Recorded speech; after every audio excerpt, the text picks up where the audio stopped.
জনপ্রিয় লেখক হুমায়ুন আহমেদের স্ত্রী মেহের আফরোজ শাওনের দেশ ত্যাগে নিষেধাজ্ঞা দিয়েছেন আদালত। এছাড়া ঢাকা মেট্রোপলিটন পুলিশের সিটিটিসি ইউনিটের সাবেক এডিসি নাজমুল ইসলাম সুমন সহ মোট 10 জনের বিরুদ্ধে এই নিষেধাজ্ঞা আরোপ করা হয়।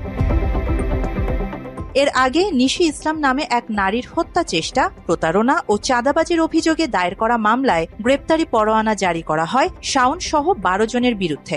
ঢাকা মহানগর অতিরিক্ত চিফ মেট্রোপলিটন ম্যাজিস্ট্রেট আদালত ওই পরোয়ানা জারি করেন। এরপর পলাতক রয়েছেন শাওন সহ মামলার আসামিরা। আদালতে হাজির হওয়ার জন্য দিন ধার্য থাকলেও 2 জন বাদে কোনো আসামি হাজির হননি।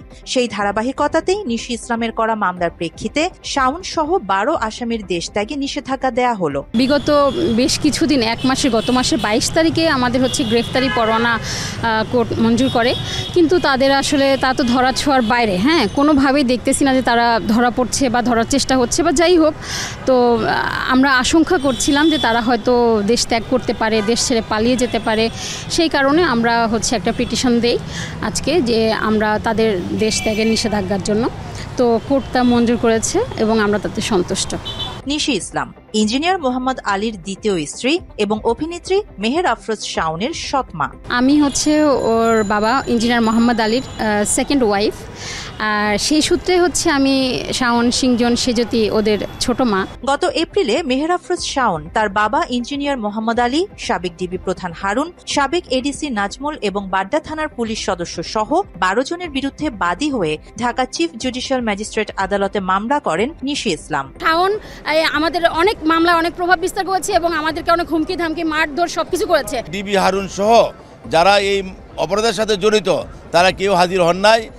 আমাদের সাবমিশনের প্রেক্ষিতে এবং নিশি ইসলামের বক্তব্য শুনে মাননীয় আদালত সন্তুষ্ট হয়ে তাদেরকে ওয়ারেন্ট ইস্যু করেন এবং বাকি 2 জনকে কন্ডিশনাল বেল দেন। এছাড়া ওই মামলায় আদালতে জামিনের আবেদন করা পুলিশের 2 জন সাব ইন্সপেক্টর তাদের অপরাধ স্বীকার করে নেন। তারা আদালতে জানান, ভুক্তভোগী নারীকে আটক ও অত্যাচার করতে ক্ষমতা প্রয়োগ করেছিল মেহের আফরোজ শাওন। 10 এবং 11 নম্বর যে 2 জন পুলিশের লোক বাড্ডা থানার, তাদেরকে যখন আদালত জিজ্ঞাসাবাদ করে এবং বলছে যে আপনি কি ওই বাড্ডার মেন গেটে ধরেছিলেন নাকি তাকে ডিবি অফিসে দাগায় নিয়ে এসে তাকে অন্যায়ভাবে তাকে কনফাইন করেছিলেন, সত্য স্বীকার করলে জামিন পাবেন, নাহলে জামিন পাবেন না। তখন তারা আদালতে কনফারেন্স বলেছেন যে আমরা উপরের অফিসার দ্বারা প্রভাবিত হয়ে তাদের দ্বারা নির্দেশিত হয়ে আমরা এই বেআইনি কাজটা করেছিলাম। 2024 সালের ফেব্রুয়ারি মাসে শাওনের বাবা মোহাম্মদ আলীর সঙ্গে বিয়ে হয় নিশি ইসলামের। বিয়ের পর মেহের আফরোজ শাওন সাবেক ডিবি প্রধান হারুনুর রশিদ ও বাড্ডা থানা পুলিশের সহায়তায় নিশি ইসলামকে নানাভাবে পুলিশি হয়রানি ও নির্যাতন করে। সেই সঙ্গে মোহাম্মদ আলী বিয়ের পর নিশি ইসলামকে অস্বীকার করেন। এমনকি প্রতারণার মামলা দিয়ে ক্ষমতার দাপটে দীর্ঘদিন কারাবন্দী রাখা হয় নিশি ইসলামকে। আমার প্রাক্তন হাজব্যান্ডকে নিয়ে মামলাটা দেয় যে আমার প্রাক্তন হাজব্যান্ডের সাথে আমার এখনো অবৈধ সম্পর্ক আছে। এই মিথ্যা মামলাটা শাওন নিজেই দিছে এবং নিজে ইচ্ছা করে মিথ্যা কথাটা লিখছে। এই মিথ্যা মামলা পুরো সাজানো এবং কাল্পনিক। নিশি ইসলামের উপর শাওন ও তার গংদের চালানো নির্যাতনের পুরো ঘটনা নিজের ইউটিউব চ্যানেলে অনুসন্ধানী প্রতিবেদনে প্রমাণ সহ তুলে ধরেন জনপ্রিয় সাংবাদিক ইলিয়াস হোসাইন। ওই প্রতিবেদনে স্পষ্ট করা হয়, শাওনের বাবা ও সিটিজেন গ্রুপের চেয়ারম্যান ইঞ্জিনিয়ার মোহাম্মদ আলী স্বেচ্ছায় বিয়ে করেন নিশি ইসলামকে।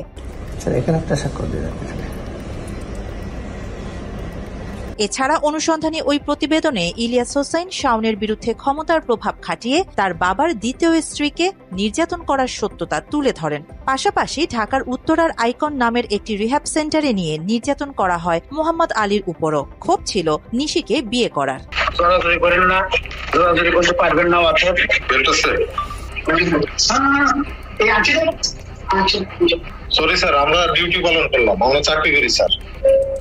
শেখ হাসিনার পতনের পরও আওয়ামী লীগের দোসর মেহের আফরোজ শাওনের ক্ষমতা কমেনি বলে প্রতিবেদনের মাধ্যমে প্রকাশ করেন নিশি ইসলাম। কারণ অন্তর্বর্তীকালীন সরকারের আইন, বিচার ও সংসদ বিষয়ক উপদেষ্টা আসিফ নজরুল সম্পর্কে মেহের আফরোজ শাওনের মেয়ের জামাই হওয়ায় তার বিরুদ্ধে ক্ষমতার অপব্যবহারের অভিযোগ তোলেন নিশি ইসলাম। আওয়ামী লীগ চলে গেছে তো কি হয়েছে, এখন তো টাকার উপরে তারা চলবে। তাছাড়া সব থেকে বড় কথা, শাওনের মেয়ের জামাই তো আসিফ নজরুল, ঠিক আছে? তারা ইচ্ছা করলে আইনটাকে যেভাবে ইচ্ছা সেভাবে প্রভাবিত করতে পারে। ইভেন সেটাও বলে যে আমাকে নাকি আসিফ নজরুলকে দিয়ে নাকি টাইট করবে, সোজা করবে, এগুলা বলে। মূলত ওই প্রতিবেদন প্রকাশের পরই আদালতে মামলা করার সুযোগ পান নিশি ইসলাম। কারণ তার আগে বিভিন্ন চাপে নাগরিক অধিকার হওয়া সত্ত্বেও কোনো মামলা করতে পারেননি নিশি ইসলাম। এছাড়া সাংবাদিক ইলিয়াস হোসাইনের ওই প্রতিবেদনে দেখানো হয় বিয়ের সম্পর্ক স্বীকার করে ভুক্তভোগী নিশি ইসলামকে যথোপযুক্ত ক্ষতিপূরণ দিতে সম্মত হয় শাওনের পরিবার। উনি যে 61 দিনের জেল খাটছে এবং ওনার যে মেন্টাল স্ট্রেস গেছে, এইটার জন্য উনি একটা কম্পেনসেশন চেয়েছে 2 কোটি টাকা, 50 লাখ টাকা চাইছে, যেটা উনি জেনুইন পায়। ঠিক আছে, এই তো। Anything else? না। তাহলে আমরা মনে হয় আজকের মিটিং এখানে শেষ করি। আমরা আপনাকে ওনার মাধ্যমে ফার্দার করব। তবে এখন পর্যন্ত কোনো ক্ষতিপূরণ দেয়া হয়নি তাকে। নিজ ইচ্ছায় নিশি ইসলামকে বিয়ে করলেও পরবর্তীতে শাওনের চাপ ও নির্যাতনে অস্বীকার করেন মোহাম্মদ আলী। বিয়ের সম্পর্ক রাখতে না চাইলেও কাবিননামা অনুযায়ী সুষ্ঠু সমাধানে না যেয়ে উল্টো নির্যাতন চালানো হয় নিশির উপর। শাওন বলতেছে যে আমার বাপ ঝুন্নারকেল হইছে, মরে যাবে 2 দিন পরে, এক পা কবরে আর এক পা আমি নিজেই কবরে দিয়ে দিব, দিয়ে তোকে পার্মানেন্ট থাকার ব্যবস্থা করে দিব। মানে এরকম বলতেছে। তার মানে সে তার বাবাকে নিজে মেরে আমাকে এমন জায়গায় পাঠাবে যেখানে আমি সূর্যের আলো দেখতে পাবো না, এই ধরনের কথা সে বলছে এখানে। এবং আমি রোজা ছিলাম, সে মারতেছে, আবার সে কফি খাচ্ছে, হ্যাঁ, নাজমুল ইসলামের সাথে। পাশাপাশি অনুসন্ধানী ওই প্রতিবেদনে শাওনের একাধিক অনিয়মের প্রসঙ্গ তুলে ধরেন সাংবাদিক ইলিয়াস হোসাইন। প্রতিবেদনে দেখানো হয় হুমায়ুন আহমেদকে নুহাশপল্লীতে দাফনের কারণ স্থায়ীভাবে বিশাল এই সম্পত্তির দখল নেয়া। 20 টাকার পরিবর্তে নুহাশপল্লীর ভিজিট 200 টাকা করেন শাওন। প্রতিবেদনে দাবি করা হয় নুহাশপল্লীর পুরো টাকাই নিজের মতো করে 9-6 করছেন হুমায়ুন আহমেদের দ্বিতীয় স্ত্রী। 200 টাকা পার পারসন। আর একসময় সর্বোচ্চ 20 টাকা টিকিট করছিল একসময়, যে 20 টাকা একটা ফান্ড হবে তোমাদের স্টাফ বা সবাই মিলে। মেহের আফরোজ শাওনের বিরুদ্ধে রাষ্ট্রদ্রোহিতা সহ একাধিক মামলা হয়েছে। দ্রুতই মেহের আফরোজ শাওন সহ অন্যান্য আসামিদের গ্রেপ্তার করে বিচারের মুখোমুখি করা হবে বলে প্রত্যাশা করেন ভুক্তভোগী নিশি ইসলাম। শাওন যেহেতু আমাকে মিথ্যা মামলা দিয়ে 61 দিন জেল খাটাইছে, এখন আমি যে মামলাটা করছি আসলে এটা ওদের প্রাপ্য। তো আমি আসলে বিচারের দাবি জানাই, তাদেরকে অ্যারেস্ট করা হোক দ্রুত এবং তাদেরকে বিচারের আওতায় নিয়ে আসা হোক। আর হচ্ছে ওর বাবা তো আমার সাথে বিয়ে করছে জোর করে, এরপর আবার প্রতারণা করছে। এখন সবাই আসলে প্রতারণা করছে এবং তার টর্চার করছে, তারা ইলেকট্রিক শক দিছে। আমি চাই যে আসলে এই যে নাজমুল ইসলাম, এডিসি নাজমুল ইসলাম, তারপরে শাওন, মেহের আফরোজ শাওন এই মামলায় প্রচণ্ড প্রভাব খাটাইছে, যার কারণে আসলে বিষয়টা এত দূর গড়াইছে।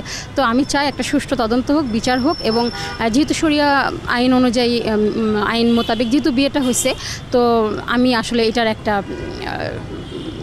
সলিউশন চাচ্ছি। হ্যাঁ। অন্যদিকে শাওনের এসব কার্যকলাপের অন্যতম সঙ্গী ছিলেন এডিসি নাজমুল। শাওনের পক্ষ নিয়ে অতীতে নিশি ইসলামকে নির্যাতনের অভিযোগ রয়েছে নাজমুলের বিরুদ্ধে।